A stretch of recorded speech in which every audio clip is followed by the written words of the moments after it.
ಧರಿವೆ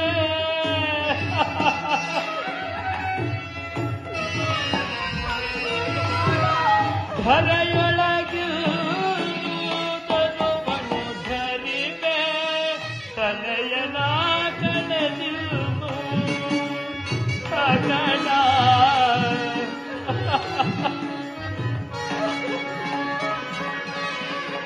ತನಯನ ಕಣದಿರುವು ಕಣ ಹೇ ಪರಿಶೋಧನೆಯೋ ವಿಧಿ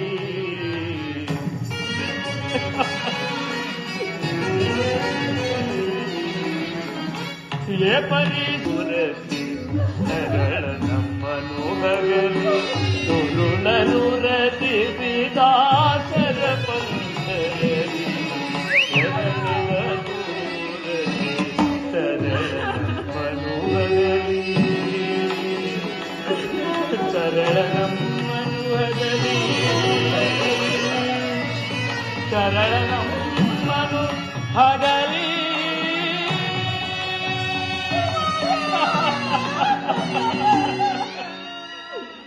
ದೌರ್ಭಾಗ್ಯನಾದ ನಾನೇ ಅವರ ರಕ್ಷಣೆಗೆ ಕಿರುಬೆರಳೆತ್ತಲು ಶಕ್ತನಾಗಲಿಲ್ಲ. ಪರಮೇಶ್ವರ, ನನ್ನ ಗಾಂಡೀವದ ಕೌಶಲವೂ ಎಂದೇನಾಯಿತು?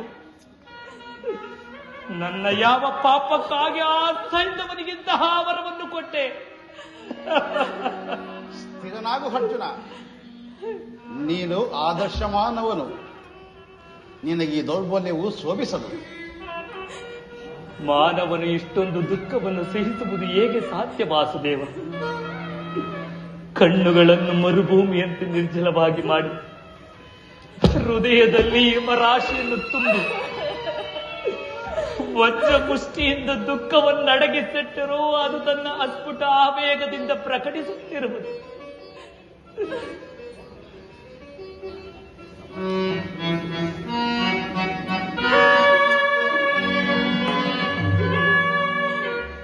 ನೋಡು ನೋಡು ಆ ದುಃಖ ದೇವತೆಯ ಮೂರ್ತಿಮಂತ ಸ್ವರೂಪವನ್ನು. ಪರಿಮಿತ ದೃಷ್ಟಿಯಿಂದ ಆಕಾಶವನ್ನು ನೋಡುತ್ತಾ ಶಿಬಿರದಲ್ಲಿ ಸ್ಮಶಾನದ ದಗ್ಧ ಛಾಯೆಯನ್ನು ಬೀರುತ್ತಿರುವ ಕರುಣಾಮಯಿ ಬಾಲಕಿಯನ್ನ ಬಳಿಕ ನನ್ನನ್ನು ಸ್ಥಿರನಾಗುವಂತೆ ಹೇಳು ದೇವ. ಸಮಾಧಾನ ಹೊಂದು ಅರ್ಜುನ. ಪ್ರಾಣೇಶ್ವರ, ಸ್ವರ್ಗದ ಉಚ್ಛ್ವಾಸದಲ್ಲಿ ಕುಳಿತೇ ವೇಕ್ಕಿದ ಕಣ್ಣುಗಳಿಂದ ನನ್ನನ್ನು ನೋಡುತ್ತಿರುವೆಯಾ?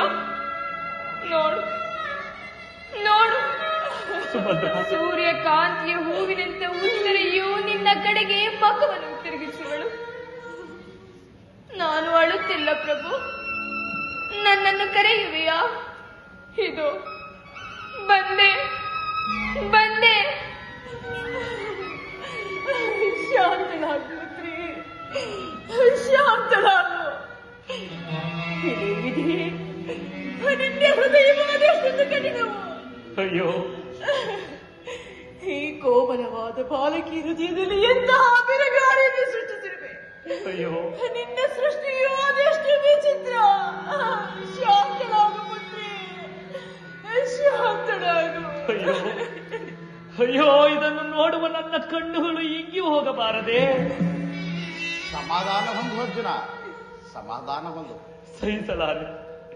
ಸಹಿಸಲಾರನು ಈ ಬೇಗೆ. ಈ ಸಂಕಟದಿಂದ ಉದ್ಧಾರವಾಗುವ ಉಪಾಯವೇನು ಇಲ್ಲವೋ? ಇರುವುದು ಗುರುದೇವ. ಆರ್ಯ ಧರ್ಮವೆಂದು ನಷ್ಟವಾಯಿತೆಂದು ಭರತ ವರ್ಷದಲ್ಲಿ ಒಂದು ವಿಕಟ ಹಾಹಾಕಾರವೆದ್ದಿರುವುದು. ನೀನದನ್ನು ಸುಳ್ಳಾಗಿ ಮಾಡು. ಮಗನಿಗಾಗಿ ಅಳುವುದು ತಂದೆಗೆ ಸಹಜ. ನೀನು ಅದರಂತೆ ಅಳುವೆಯ? ಹೇಳು ತಂದೆ. ಕ್ಷತ್ರಿಯ ವೀರನು ನೀನು. ಕಣ್ಣುಗಳಲ್ಲಿ ಕವಿದಿರುವ ದುಃಖದ ಜವಣಿಕೆಯನ್ನು ಕಿತ್ತೊಗೆದು ಕ್ಷತ್ರಿಯೋಚಿತವಾದ ಕರ್ಮದಲ್ಲಿ ಪಾದಾರ್ಪಣ ಮಾಡು. ಕುರುಕ್ಷೇತ್ರದ ಧರ್ಮಯುದ್ಧದಲ್ಲಿ ಅಧರ್ಮದ ಅತ್ಯಾಚಾರಕ್ಕೆ ಸಿಕ್ಕಿ ಹತನಾಗಿರುವನು. ಅಸ್ತ್ರಗಳ ಆಘಾತದಿಂದ ಅವರನ್ನು ಕೇಳು. 7 ಜನ ಮಹಾರಥಿಗರು ಒಟ್ಟುಗೂಡಿ ನಿರಸ್ತನಾದ ಒಬ್ಬ ತರುಣ ವೀರನನ್ನು ಹೇಗೆ ಸಮ್ಮತಿಸಿದರೆಂಬುದನ್ನು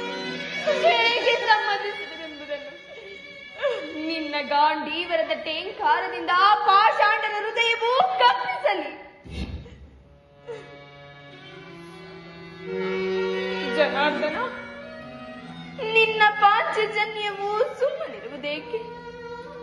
ಆರ್ಯಾವರ್ತದಲ್ಲಿ ಅಧರ್ಮದ ಕಾಳ ಸರ್ಪವು ತಲೆ ಎತ್ತಿರುವುದು.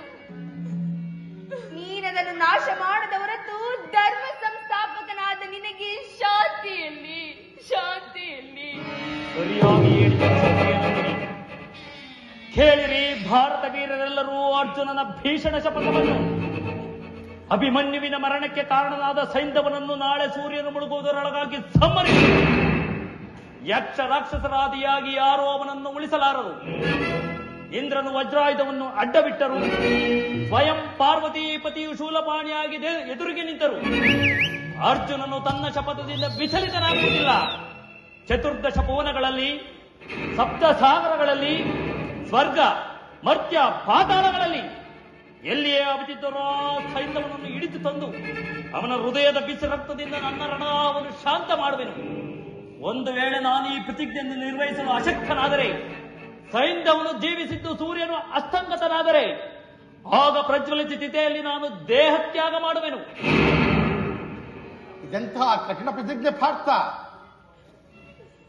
ಆದರೆ ಏನು ಮಾಡುವುದು? ಪಾಪಿಗಳ ದಂಡ ವಿಧಾನವಾಗಲೇಬೇಕು. ವಾಸುದೇವ, ತಾಯಿ, ಇನ್ನು ನನಗೆ ಅನುಜ್ಞೆಯನ್ನು ಕೊಡಿರಿ. ಉತ್ತರೆಯೂ ವೀರ ಸತಿಯಂತೆ ತನ್ನ ಕಾಂತನ ಪ್ರಾಣವನ್ನು ತೊಡೆ ಮೇಲಿಟ್ಟುಕೊಂಡು ಚಿತಾಗ್ನಿಯಲ್ಲಿ ದೇಹ ತ್ಯಾಗ ಮಾಡುವಳು. ಪುತ್ರಿ, ಶಾಂತಳಾಗು, ಶಾಂತಳಾಗು. ಭರತ ವಂಶದ ಭವಿಷ್ಯ ಸಂತಾನವನ್ನು ನೀನು ಗರ್ಭದಲ್ಲಿ ಧರಿಸಿರುವೆ. ಗರ್ಭವತಿಯು ಚಿತೆಯನ್ನೇರುವುದು ಧರ್ಮ ನಿಷಿದ್ಧ. ಹಾಗಾದರೆ ಗತಿ ಏನು ವಾಸುದೇವ? ಪುತ್ರಿ, ನೀನು ಇಹಲೋಕದಲ್ಲಿ ನಿನ್ನ ಕರ್ತವ್ಯವನ್ನು ಮುಗಿಸಿ ಪುನಃ ನಿನ್ನ ಪತಿಯ ಸಾಯುಜ್ಯವನ್ನು ಪಡೆಯುವೆ. ಅಲ್ಲಿ ನಿನ್ನ ಪತಿಯು ಚಂದ್ರಲೋಕದಲ್ಲಿ ನಿನ್ನ ಆಗಮನವನ್ನು ನಿರೀಕ್ಷಿಸುವನು. ಎಲ್ಲಿ ನನ್ನ ಪತಿ? ಅದೋ ಅಲ್ಲಿ ನೋಡು. ಉತ್ತರ: ನಿನ್ನ ಸಂತಾನದಿಂದ ಭರತ ವರ್ಷದ ಭವಿಷ್ಯ ಕೀರ್ತಿಯು ಪ್ರತಿಷ್ಠಿತವಾಗುವುದು. ಆಮೇಲೆ ನೀನು ನಿನ್ನ ಸಾಯುಜ್ಯವನ್ನು ಪಡೆಯುವುದು. ಅಲ್ಲಿಯವರೆಗೆ ನನ್ನ ತಂದೆಯಾದ ಚಂದ್ರಶೀತಲನ ಕಿರಣಗಳು ನಿನ್ನ ದುಃಖಾಗ್ನಿಯನ್ನು ಶಾಂತ ಮಾಡುವುದು.